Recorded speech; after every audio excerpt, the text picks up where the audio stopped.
진짜 충격적인 통계부터 말씀드릴게요.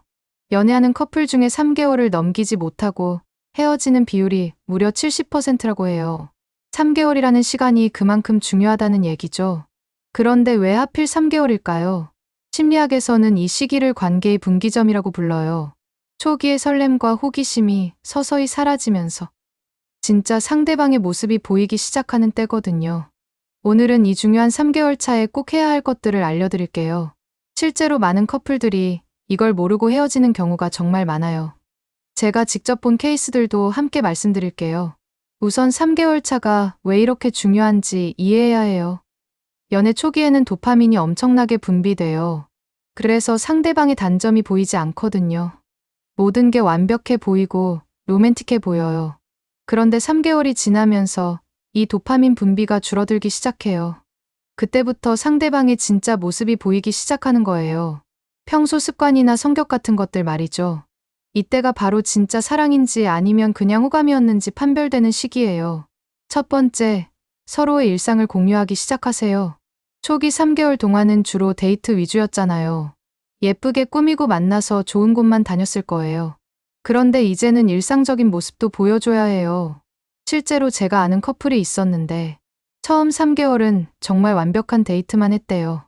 항상 예쁘게 꾸미고 좋은 레스토랑에서만 만나고, 그런데 어느 날 여자가 감기에 걸려서 맨 얼굴에 편한 옷을 입고 만났거든요. 그때 남자가 이렇게 말했대요. 이런 자연스러운 모습도 정말 좋네요. 더 편해 보이고 진짜 당신 같아요. 그 여자가 이 말을 듣고 정말 안심했다고 해요. 완벽해 보이려고 노력하느라 힘들었는데 자연스러운 모습도 받아준다는 게 고마웠다더라고요. 지금은 결혼해서 아이도 둘이나 있어요. 일상 공유는 정말 중요해요. 집에서 편하게 영화를 보거나 같이 장을 보거나 그냥 평범한 하루를 함께 보내는 거예요. 이런 시간들이 진짜 애정을 만들어가는 거거든요. 두 번째, 첫 번째 갈등을 현명하게 해결하세요. 3개월 차에는 거의 확실하게 첫 번째 갈등이 생겨요. 지금까지는 서로 맞춰주려고 노력했는데 이제 진짜 생각이 다른 부분들이 드러나거든요. 이때 어떻게 갈등을 해결하느냐가 정말 중요해요. 실제로 이런 케이스가 있었어요. 사귄 지 3개월 된 커플이 있었는데 데이트 장소를 정하다가 처음으로 의견이 달랐대요. 남자는 집에서 쉬고 싶어 했고 여자는 밖에 나가고 싶어 했거든요. 처음에는 서로 양보하려고 했는데 결국 솔직하게 이야기하게 됐어요. 그런데 대화를 나누다 보니 남자는 평소에 일이 너무 바빠서 쉬고 싶었던 거고 여자는 요즘 집에만 있어서 답답했던 거더라고요. 서로의 상황을 이해하게 되니까 절충안을 찾을 수 있었어요. 집 근처 카페에서 편하게 시간을 보내기로 한 거죠. 그 커플이 지금도 이야기하는데 그때 첫 갈등을 잘 해결한 게 정말 다행이었다고 해요. 서로 다를 수 있다는 걸 인정하게 됐고 대화로 풀어나가는 방법을 배웠다더라고요. 갈등이 생겼을 때는 절대 피하지 마세요. 오히려 기회라고 생각하고 진솔하게 대화해보세요. 서로의 입장을 이해하려고 노력하는 게 중요해요. 세 번째, 상대방의 인간관계를 이해하기 시작하세요. 3개월이 되면 서로의 친구들이나 가족 얘기가 나오기 시작해요. 이때 상대방의 인간관계를 이해하려고 노력해야 해요. 그 사람이 어떤 사람인지 알 수 있는 중요한 단서거든요. 제가 아는 커플 이야기예요. 남자가 친구들과의 약속을 정말 중요하게 생각하는 타입이었어요. 여자는 처음에 이게 이해가 안 됐대요. 왜 나보다 친구를 우선시하는지 섭섭했거든요. 그런데 어느 날 그 남자 친구들을 만나볼 기회가 생겼는데 정말 의리 있고 좋은 사람들이더라고요. 그리고 그 남자가 친구들에게 얼마나 소중한 존재인지도 알게 됐대요. 친구들이 힘들 때 항상 달려가서 도와주고 진심으로 걱정해주는 모습을 보니까 오히려 더 매력적으로 느껴졌다고 해요. 그때부터 친구들과의 약속도 이해하게 됐고 가끔은 같이 만나기도 한다더라고요. 상대방의 인간관계를 이해한다는 건 그 사람의 가치관과 성격을 이해한다는 뜻이에요. 친구들이 어떤 사람들인지, 가족과는 어떤 관계인지 이런 것들을 알아가는 과정이 정말 중요해요. 네 번째, 미래에 대한 대화를 시작하세요. 3개월이면 서로에 대해 어느 정도 알았으니까 앞으로 어떻게 할 건지 이야기해 볼 수 있어요. 너무 무겁게 할 필요는 없고 자연스럽게 미래 계획을 공유해 보는 거예요. 실제로 이런 커플이 있었어요. 사귄 지 3개월쯤 됐을 때 남자가 내년에 해외 출장이 많을 것 같다고 했대요. 그런데 여자가 이렇게 말했어요. 그래도 연락은 자주 하고 만날 수 있는 시간 만들어봐요. 나도 당신이 하는 일 응원하고 싶어요. 이 말을 듣고 남자가 정말 감동했다고 해요. 자신의 일을 이해해주고 함께 해나가려는 마음이 정말 고맙게 느껴졌다더라고요. 그때부터 이 커플은 서로의 계획을 공유하고 함께 미래를 그려나가기 시작했어요. 지금은 결혼해서 정말 행복하게 살고 있고요. 미래 대화는 부담스럽지 않게 시작하세요. 당장 결혼이나 이런 얘기가 아니라 다음 달 계획이나 올해 목표 같은 것부터요. 5번째, 서로의 취향과 관심사를 존중하세요. 초기에는 상대방에게 맞추려고 노력하잖아요. 내가 관심 없는 것도 관심 있는 척하고 상대방이 좋아하는 걸 나도 좋아하려고 하고 그런데 3개월이 지나면 이게 힘들어져요. 이때부터는 서로 다른 취향을 인정하고 존중해야 해요. 제가 직접 본 케이스예요. 남자는 축구를 정말 좋아했는데 여자는 스포츠에 전혀 관심이 없었어요. 처음에 여자가 축구에 관심 있는 척 했는데 점점 힘들어지더라고요. 그래서 솔직하게 이야기했대요. 축구는 정말 관심이 없지만 당신이 좋아하는 건 알겠어요. 대신 나는 요리하는 걸 좋아하는데 가끔 같이 해볼 수 있을까요? 이렇게 말했더니 남자가 오히려 좋다고 하더라고요. 서로 다른 취향을 가지고 있으니까 새로운 걸 배울 수 있겠다고. 지금은 남자가 축구 볼 때 여자는 요리하고 여자가 요리할 때 남자가 도와주고 이런 식으로 서로를 존중하면서 지내고 있어요. 취향이 다른 건 문제가 아니에요. 오히려 서로에게 새로운 세계를 보여줄 수 있는 기회죠. 6번째, 신체적 친밀감의 경계를 설정하세요. 3개월 차가 되면 신체적인 관계에 대해서도 이야기해야 해요. 서로 어디까지 편한지, 어떤 속도로 관계를 발전시킬지, 이런 것들을 솔직하게 대화해야 해요. 이 부분은 정말 개인차가 크거든요. 어떤 사람은 빠른 속도를 원하고, 어떤 사람은 천천히 하고 싶어 하고, 서로의 속도를 맞춰가는 게 중요해요. 제가 아는 커플은 이런 대화를 정말 솔직하게 했대요. 서로 어떤 걸 원하는지, 어떤 건 아직 부담스러운지, 이런 것들을 편하게 이야기했다고 해요.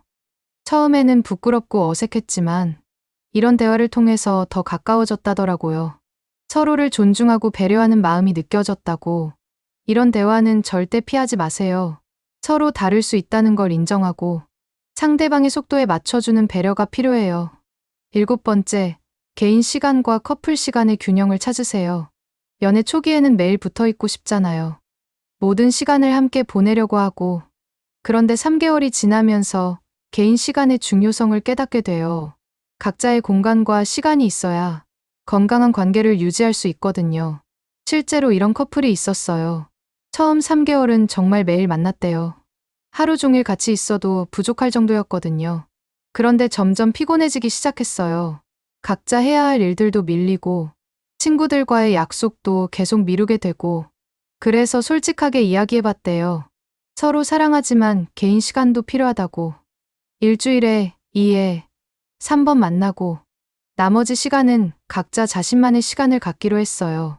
처음에는 섭섭했지만 오히려 만날 때 더 설레고 할 얘기가 많아졌다고 해요. 각자 경험한 것들을 공유하면서 관계가 더 풍부해졌다더라고요. 개인 시간을 갖는다고 사랑이 식는 게 아니에요. 오히려 각자의 정체성을 유지하면서 더 건강한 관계를 만들어가는 거예요. 8번째, 상대방의 가치관을 이해하려고 노력하세요. 3개월이 지나면서 서로의 깊은 가치관이 드러나기 시작해요. 돈에 대한 생각, 인생에 대한 철학, 가족에 대한 가치관, 이런 것들 말이에요. 이때 다르다고 해서 무조건 맞지 않는다고 생각하지 마세요. 이해하려고 노력해보는 게 중요해요. 제가 아는 커플은 돈에 대한 가치관이 완전히 달랐어요. 남자는 절약하는 타입이었고, 여자는 경험에 투자하는 타입이었거든요. 처음에는 서로 이해가 안 됐대요. 왜 저렇게 아끼기만 하는지, 왜 저렇게 돈을 쓰는지. 그런데 대화를 나누다 보니 남자는 어려운 환경에서 자라서 안정을 중요시했고 여자는 풍족한 환경에서 자라서 경험을 중요시했던 거더라고요. 서로의 배경을 이해하니까 가치관의 차이도 받아들일 수 있게 됐대요. 지금은 절약할 부분은 절약하고 경험할 부분은 투자하는 식으로 균형을 맞춰가고 있어요. 가치관이 다르다고 헤어질 필요는 없어요. 서로 이해하고 존중하면서 절충점을 찾아가면 되는 거거든요. 9번째, 감정 표현 방식의 차이를 인정하세요. 사람마다 감정을 표현하는 방식이 달라요. 어떤 사람은 말로 표현하고, 어떤 사람은 행동으로 표현하고, 이런 차이를 이해하지 못하면 오해가 생기기 쉬워요. 실제로 이런 커플이 있었어요. 남자는 사랑을 행동으로 표현하는 타입이었어요. 여자를 위해 뭔가를 해주거나, 필요한 걸 챙겨주거나, 그런 식으로 마음을 표현했거든요. 그런데 여자는 말로 듣고 싶어 하는 타입이었어요. 사랑한다는 말이나 고맙다는 말 같은 걸 직접 듣고 싶어 했거든요. 처음에는 서로 답답했대요. 남자는 이렇게 많이 해주는데 왜 모르냐고 했고, 여자는 말 한마디가 그렇게 어렵냐고 했고, 그런데 이게 서로 다른 사랑의 언어라는 걸 알게 됐대요. 그 이후로 남자는 말로도 표현하려고 노력하고, 여자는 행동으로 하는 표현도 알아보려고 노력했어요. 지금은 서로의 방식을 다 이해하고, 두 가지 방법 모두 활용하고 있대요. 감정 표현 방식이 다른 건 잘못된 게 아니에요. 서로의 방식을 이해하고 맞춰가는 게 중요해요. 10번째, 앞으로의 관계에 대해 확신을 갖세요. 3개월이라는 시간을 함께 보내면서 서로에 대해 많은 걸 알게 됐을 거예요. 이제 정말 이 사람과 계속 함께 할 건지 확신을 가져야 할 때예요. 단순한 호감이나 외로움 때문이 아니라 진짜 이 사람을 사랑하고 함께하고 싶은 건지 솔직하게 자신에게 물어보세요. 제가 아는 커플 중에 이런 경우가 있었어요. 3개월을 보내면서 정말 많은 걸 경험했는데 어느 날 남자가 여자한테 이렇게 말했대요. 당신과 함께한 3개월이 정말 소중했어요. 앞으로도 계속 함께하고 싶어요. 당신과의 미래를 그려보고 있어요. 그 여자가 이 말을 듣고 정말 감동했다고 해요. 자신도 같은 마음이었는데 먼저 말해줘서 고맙다고. 그때부터 이 커플은 더 진지한 관계로 발전했어요. 서로에 대한 확신을 갖게 되니까 더 깊은 애정을 나눌 수 있게 됐대요. 3개월이라는 시간은 정말 중요한 분기점이에요. 이 시기를 잘 넘기면 진짜 사랑으로 발전할 수 있고 잘못 넘기면 관계가 끝날 수도 있어요. 오늘 말씀드린 10가지를 기억하시고 여러분의 소중한 관계를 더 단단하게 만들어 보세요. 진짜 사랑은 설렘만으로는 부족해요. 서로를 이해하고 존중하고 배려하는 마음, 그리고 함께 미래를 만들어가려는 의지, 이런 것들이 있어야 진짜 사랑이 되는 거거든요. 3개월 차는 끝이 아니라 새로운 시작이에요. 더 깊고 진실한 사랑의 시작 말이에요. 여러분도 이 소중한 시기를 잘 보내시길 바라요.